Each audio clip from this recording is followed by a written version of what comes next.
家好，上次我們聊到呢，建立了胡夫大壩，形成了米德湖以後呢，拉斯維加斯有了水，有了電，大量的資本就湧入了拉斯維加斯。那所謂的資本呢，其實就是黑幫。對，沒錯，拉斯維加斯是一個由黑幫建立起的城市啊。所以我們今天來到了拉斯維加斯的黑幫博物館 The Mob Museum。黑幫博物館一進來可以買票，也可以在網上買票。Vegas 本地人的價格和游客的價格是不一樣的，大家可以查好了。然后我呢，今天是媒体证。Once you go around to the back side, the identity of the witness on the other side. That way you as a suspect wouldn't be able to intimidate or hurt them before they're able to testify against you. So you cannot see outside. There is one way to be able to tell the difference between this and a real mirror. Do you know what that trick is? Finger. That's right. Finger, like so you place your this. finger now, and if you have to remember the rhyme, there's no space, that's a bad place, okay? So you remember that rhyme, and that's how you check all your Airbnbs, hotel rooms, and Hotels, yeah. Now, do you know the other way of how to check? No. No? So there's a little bit more high-tech. Where you get a phone camera. Phone camera? You kind of point it towards the back like that, right? Looks like a regular mirror, but as soon as you put it flat, you can look through to the other side and see who or what is watching you. You can then take a picture of them, send that to the authorities, and have them investigate that place, okay? Good to know. Thank you. 哇，这边都是一些老物件啊，赌博，你看这是 chips。你知道，在1931年，内华達州賭博合法化，因為當時是經濟大蕭條嘛，所以政府呢是想要通過賭博旅遊來刺激經濟。Hoover Dam， 我們的大壩開始建造是1935年嘛，然後就為賭博帶來了一批穩定的客源，就是那些工人。但是那時候呢，其實 Vegas 還沒有被黑幫掌握。真正改變拉斯維加斯歷史的是一個人叫 Bugsy Siegel。這個人呢是第一個提出來，我要把拉斯維加斯打造成一個度假式的賭博城市，就是 Bugsy Siegel。博物館的 building 非常的莊嚴，非常的酷啊，因為它原來呢在拉斯維加斯是法院，這個 building 是法院，$1賣給了這個博物館來開這個博物館，因為這個政府說我可以$1賣給你，但是呢只能用作於文化傳播呀、教育啊意義的這麼一個用途，所以現在這個黑幫博物館就設立在了這個原來的這個法院的這個 building。這裡邊整個裝潢啊什麼，這個感覺也都很復古，就很和它這個大樓的氣質很符合。The Mob Museum 這棟樓，美國聯邦政府在2002年的時候以$1的價格出售給拉斯維加斯市，但千萬別以為這是佔了便宜，因為政府有一個要求。這棟1933年歷史的建築不能拆，必須修復，而且必須作為文化用途，最好是博物館。後來拉斯維加斯花了約$5000萬把它修復成今天的樣子，而這裡本身就是1950年美國參議院調查黑幫最著名的法庭，所以真正的展品其實就是這棟樓本身。1920年到1933年，美國是有禁酒令的，所以那時候是不能喝酒，因為政府覺得這個喝酒呢，讓工人的這個工作效率下低，家庭暴力、犯罪率提高。但是呢，禁酒令並沒有讓美國人停止喝酒，就衍生出了很多地下產業。你看，這就是那個大壩的建造。這個老虎機是當時的老虎機嗎？還是做的小模型啊？這也忒小了，那時候拉老虎機都得蘭花指拉。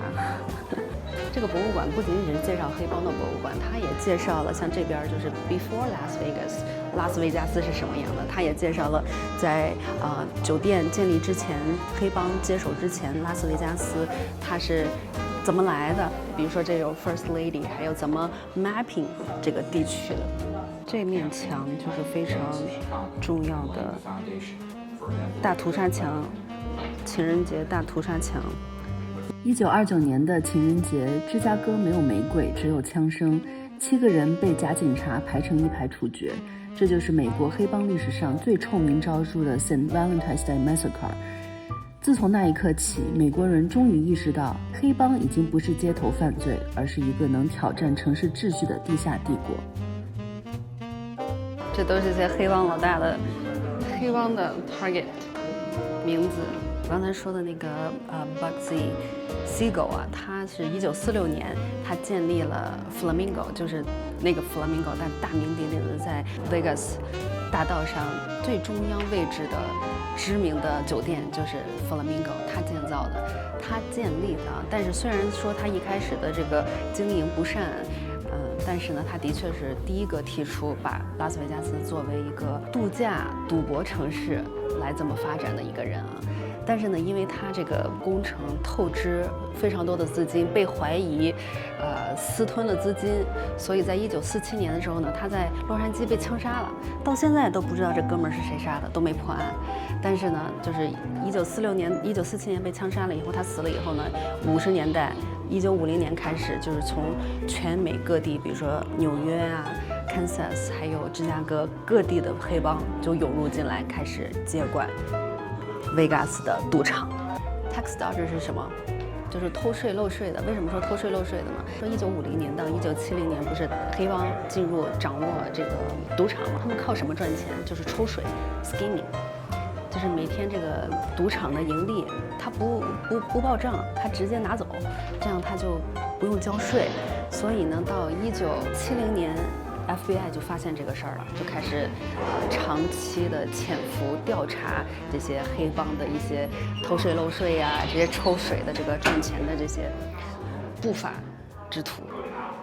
The richest man to die 就是要坐在這個電椅上。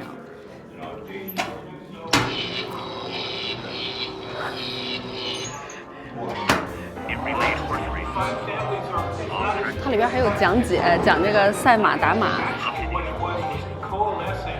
就是當時的那些 The Five Families of New York，The Purple Gang， 紫色幫派，當時在底特律，這黑幫長得就是有這種黑幫氣質，有沒有？這是在禁酒期間他們的一些合作。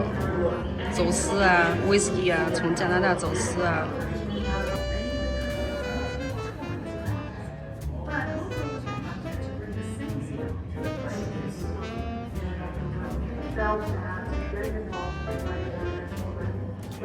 1969年的，這什麼 passport？ 這個博物館總共有3層，然後從3樓開始往下走。我們剛才是在3樓呢，看到了就這個黑手黨是怎麼形成的由來，以及那個大屠殺牆，情人節大屠殺牆。那我們現在呢要到2樓，50年到70年它是怎麼發展興盛的。哦，這邊就是那個 courtroom。The hearings will begin in 1 minute. Take your seats immediately. 馬上就要開庭了，讓我們馬上坐下。Take your seats， 咱也從來沒坐進來法院過啊，咱也感受一下坐進來美國的法院是啥感覺。Right? It's pretty cool. 哇，它這個地方好大呀！它這地方，這裡邊不愧是法院，你知道嗎？就是它這整個樓都非常整，就特別的規整，特別適合做這種就是教育、歷史、culture 的這個展覽。First Federal Building, see. Oh, this landmark begins its life in 1933年 as the first federal building in Las Vegas. 你看，這就是1933年建的這條樓，是第一個 first federal building in Las Vegas. 所以這個樓是非常的是有歷史意義的。Open City, now playing. The Fabulous Flamingo， 這是我剛才說的 Flamingo。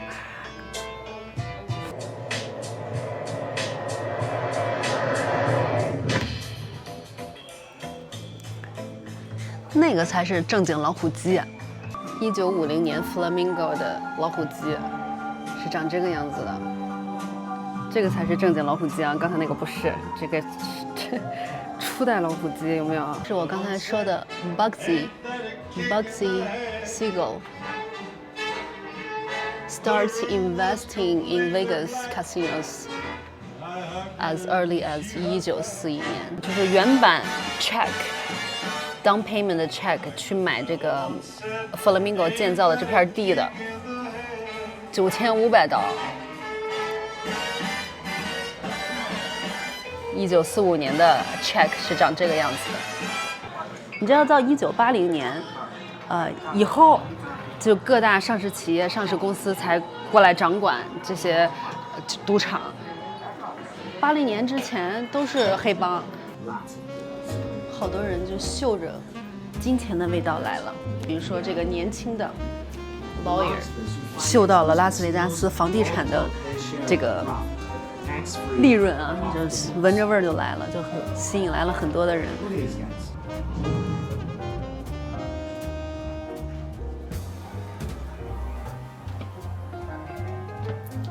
为啥還有這樣的老虎機呢？ Slot machines with personalities.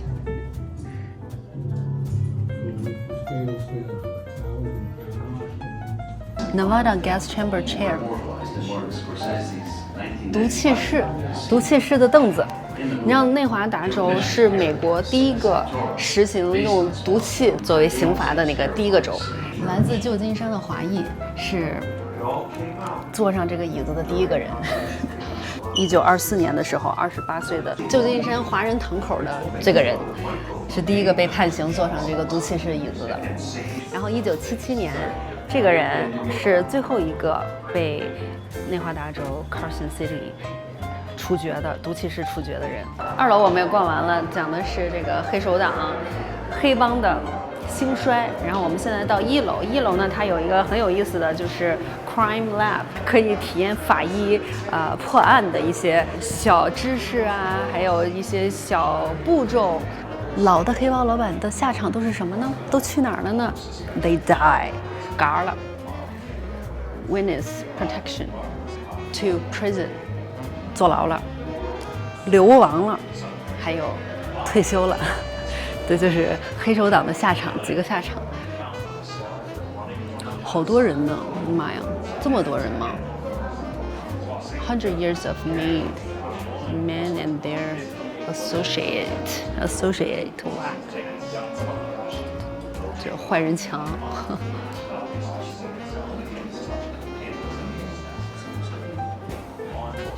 Don't ever say anything you don't want played back to you someday. 因為會被竊聽嘛，會被竊聽，所以永遠不要說一些會反噬你的一些話，因為被人竊聽了以後會作為證據來攻擊你。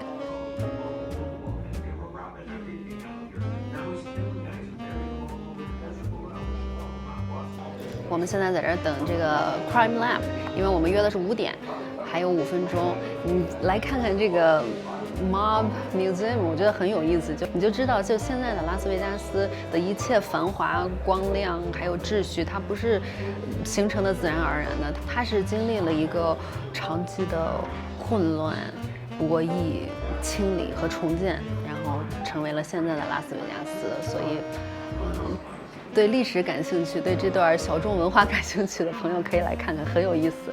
就裡邊有非常多的細節，你可以就是一點一點的去讀它這個歷史。它是讓我看手的顏色，為什麼它的顏色是不一樣的 ？Skin has noticeable pink。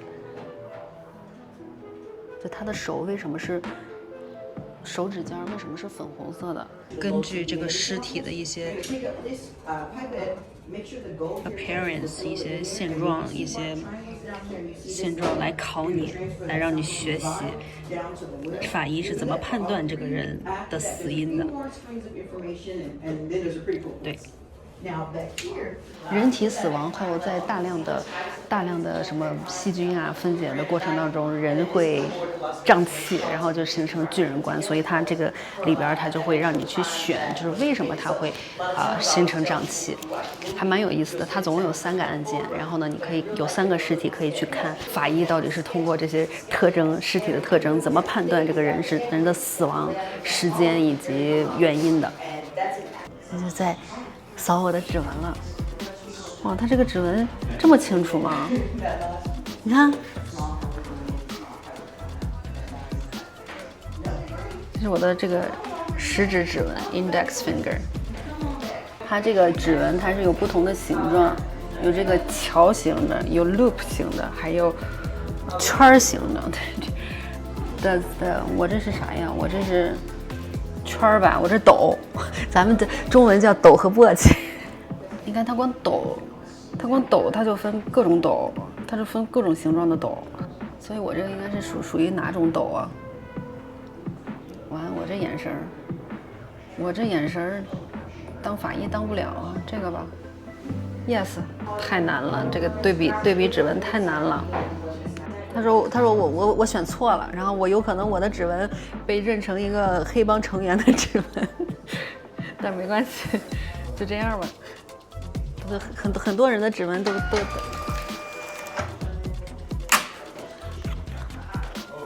Iris 的指紋是這個樣子的，這邊是測 DNA 的 earring。哦，我這個是從頭髮。耳釘還有眼鏡上提取 DNA， 我有2個嫌疑人在我的這個數據庫裡發現了2個嫌疑人，看看 earring 的 DNA， 這我咋看我咋知道啊 ？And compare it with the 2 suspect earring B， 選對了。Congratulations, you have found a match between suspect B and the evidence from the earring. 在我的這個數據庫裡面，用這個耳釘上的 DNA 找到了嫌疑人 B。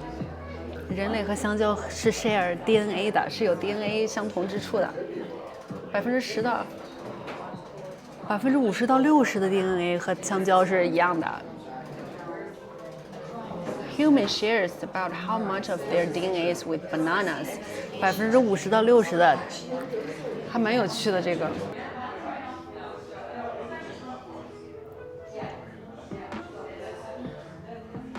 Find the matching bullet， 就你得根據它的這幾個 bullet 來選哪個 bullet 是和它一樣的。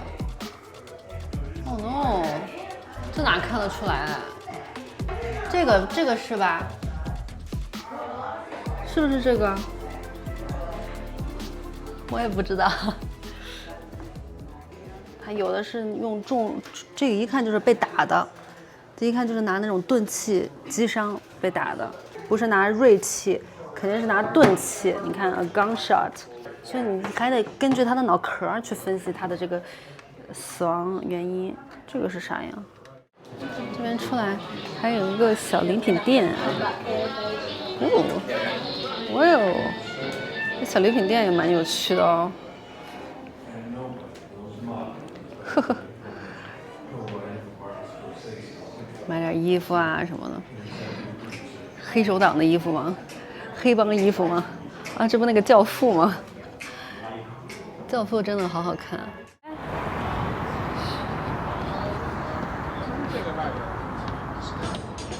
我們現在走到了這個博物館的後面，然後這邊有一個非常神秘的門，我們摁一下門鈴。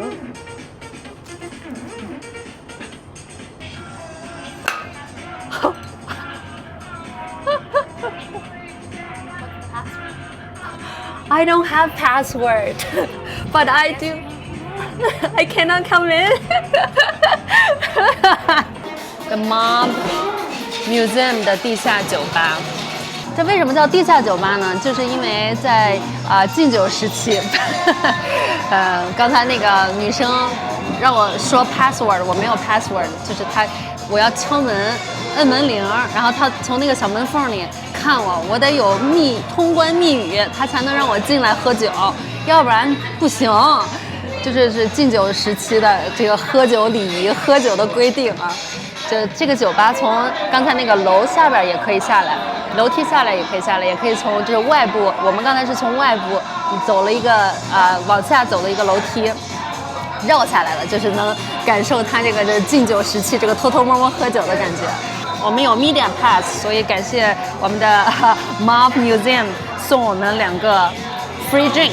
我們現在要點我們在這個酒吧要喝的酒，然後待會兒喝到6點半呢，我還有一個 distillery 的 tasting。在那邊，對，要出去。啊，對，那邊就是蒸餾酒的一個品酒。它好像還有一個射擊體驗，它這裡面有不同的體驗。我們沒買那個射擊體驗，因為我們平時這不打槍都真槍實彈嘛，但是想要就來 Vegas 旅行啊，然後想要體驗這個射擊體驗的，也可以來買他們的這個射擊的體驗，應該也是蠻有趣的。我看網上有很多對它很好的評價。我和富貴的兩個酒，我先嘗嘗富貴的 Last Night in Vegas。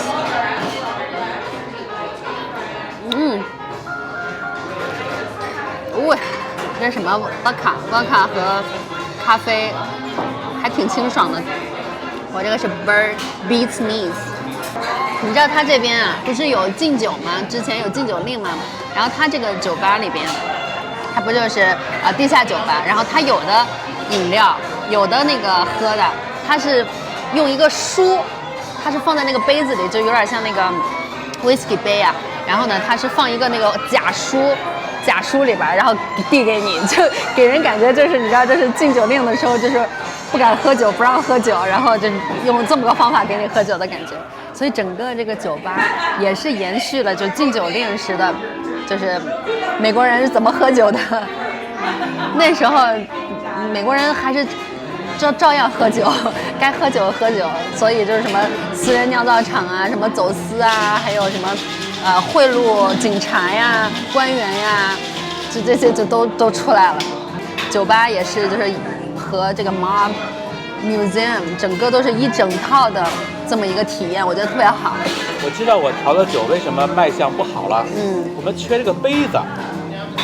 富貴說他知道他調的酒為啥賣相不好，他永遠不懷疑是自己的技術，他永遠都在說是缺這個缺那個。這個杯子多好看！你把我調的酒放在這個杯子裡。我跟你說，人家調酒的時候都拿那個摇。咱們家有那個。对呀，那你為啥不用呢？你非得在我那破玩意兒裡邊在那杵。Put it on the table, please. Thank you so much. Oh my God, this looks so good. 我們點了個大的 cheese 盤兒。這也太大了。这太大了，這麼大的一個 cheese salami 的盤兒才22塊錢，這個很良心了。它裡邊還有什麼 crab cake， 各種吃的。所以來 Vegas Mob Museum 可以當一個非常好的景點來逛，因為它，你知道這個 museum 被美國很多媒體評為就是最好的博物館之一。想要來 Mob Museum 的朋友提醒一下大家，就是它 non-resident 就不是本地居民，就你沒有本地駕照的話，它每個時間段的價格是不一樣的，大家要查好價格哦。然後如果是像我們本地居民有本地的駕照的話，會便宜一些。對，它有套票 ，Premier 套票就包括了法醫實驗室和那個品酒，所以法醫實驗室和品酒是另買的。然後還有那個彈道那個射擊體驗也是另買的，就要不然你就可以，如果只是在大堂在那個2樓3樓去看它的一些介紹啊。展覽博物館的話，就只是general 的一個票就可以。我們搬來拉斯維加斯哈，才知道就是內華達居民有很多優惠，就比如說我們去我們 Vegas 的奧萊，那個停車一般就是停車好像就5塊錢，但本地居民是不要錢的。然後像這個本地居民也是有 discount， 然後肯定還有很多其他的拉斯維加斯這些旅遊的景點什麼的也是有本地居民 resident 的一些 discount 的。在加州就沒有享受過本地居民 discount， 所以富貴都已經替大家想好路線了。中午去吃 Soul Valley 德州烤肉，然後烤完肉以後呢，來 Mob Museum 來逛一下午，學習一下黑幫知識，這個文化，這個 special culture， 然後喝個酒，吃個小點，然後就可以步行去 Fremont 那個天幕Old Town 去逛逛。哇！回酒店來賭博，然後晚上回酒店再賭博，這簡直是 the perfect day。我第一次來 Vegas 的時候啊，這都得是10幾年前了。然後我在一個小的 plaza 裡就看到一群人腰裡別着槍，我當時把我嚇壞了，我當時還是上學呢。但是其實現在就知道，其實在美國像這種持槍證很正常。我們的朋友 Frank， 他就是出門就是別着槍，但是我當時不知道，我當時就以為我操，這黑幫嘛，這是。但其實不是，其實美國就是有持槍證，像我就是隱匿持槍證，然後 Frank 就是持槍證，所以呢他們就可以別在腰上。但是我第一次來 Vegas 的時候，我當時就覺得哇，那威加斯本身就是一个从黑帮崛起的这么一个城市，然后现在竟然还有黑帮。其实不是啊，现在没有了。Perfect. Thank you. Thank you too. Thank you. I need your IDs. 所以这是一个品酒室，然后这也有点像个酒吧吧，也是有很多人进来。这我们这一组是6点半的 tasting。 We'll be spending some time together talking about the prohibition, the impacts it had on the American culture, the distillation process, as well as tasting our moonshine. This tastes really good as a spritzer with some Sprite or put it in some lemonade. 今天品尝的第一个酒啊。 Cheesecake with this. All right, y'all. Cheers. This is the only place you can actually get the Huckleberry commercially as well. 哇，这个就是烈酒加红酒的一个组合。今天尝的都是从他那儿做的。 This one's really good with a Moscow Mule or a spicy margarita or a ginger beer. It's also great in a tonic 有点 water. ginger beer 的味道。下一个 I love tasting。 all of these flavors with ice cream. Thank you。 It'll clear your sinuses up if you. 第二个是这个颜色的，它有一点说 ginger root，ginger beer。 Alright, cheers, y'all. Like I said, it'll give you that nice little hit. 太难喝了，怎么这么难喝？像咱 So 们 I'm only briefly going to go into the industry of 它有点像那个白人药的那个 ginger shot， Hold my beer, you guys. Let me tell you, only about 对身体好。 clean out the. 喝完了就感觉从盆底一直往上冒热气，因为它有ginger 的。 I'm gonna start this one. It's almost like a Sour Patch too. It's really sweet, but then it has that nice, yummy tart hit. Thank you.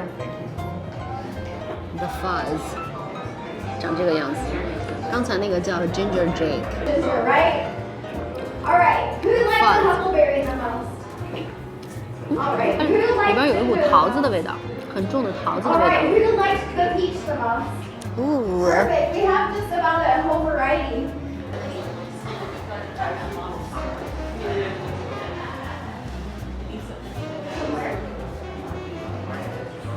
Oh, that's awesome.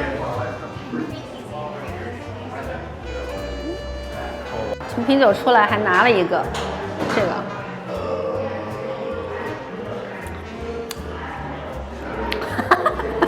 这个味道。朋友们，我们回家了啊！这个品酒给我品的脸通红，有没有？它这个口味蛮独特的，加入了很多很有趣的讲解，还有历史的讲解，就使整个 experience 非常的丰富。我觉得如果大家来 Vegas 有1天的时间，想在 Vegas 的老城逛一逛，可以拿出半天时间来 Mob Museum， 非常值得的体验，来了解一下你不曾知道的美國歷史，然後品一下酒，最後在他們的 underground 酒吧 get buzzed before win some money， 然後還可以拿2個指紋回家，這上面寫着你的指紋和哪個 mafia 成員很像，非常非常好的體驗。推薦大家來 The Mob Museum， 棒棒的，下次見了，拜拜，拜拜。